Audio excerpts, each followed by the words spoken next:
Patxik liburua aurkeztu du eta Michel irakurlea helduzako liburu baten sinaztera. Liburua esketan hartu eta Patxi ohartzen da ez dela berak idatzia. Patxi hasita, 3 bertsu, 8 tipian. Galdeginen nizkizun, izen ta abizen. Bainan hau ikusita, nik ez dut eginen. Ze problema handia, sortu zaigun hemen. Irakurtzen ote dakizuzuk bederen. Larai, lararai, lararai, dakizu bederen. Utsean harrapatu, nu Patxik gaur hemen. Liburu hau ez dela, idazia unen.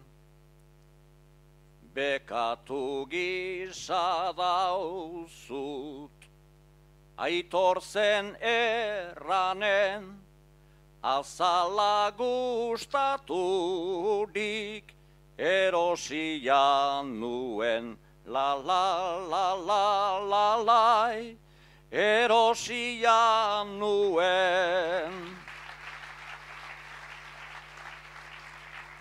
Azalari diozu, zuk erosketa zor.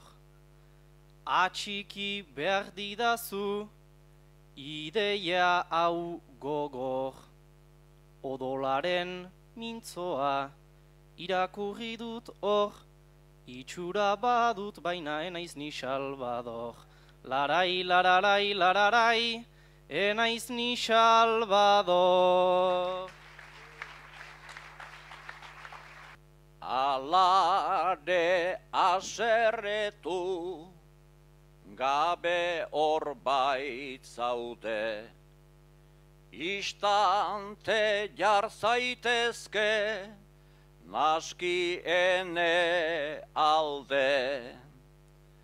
Ez liburua ezar, berze baten pare, ta ez dut erosiko, irakurtu gabe. La la la la la lai, irakurtu gabe. Zure gibelean da, jende bederen, eta neri begira orzira egonen. Are izenpetzen dut jarri izazu hemen, uste baitut bestela etzirela joanen. Larai, lararai, lararai, etzirela joanen. Idazten menturazu, ere zira maixu. Eta ni lagun gisa, otoi arnezazu. Gero zer erosiko, dutan ni hauk kasu. Egitekotan orai, Patxi barkazazu. La la la la la lai, Patxi barkazazu.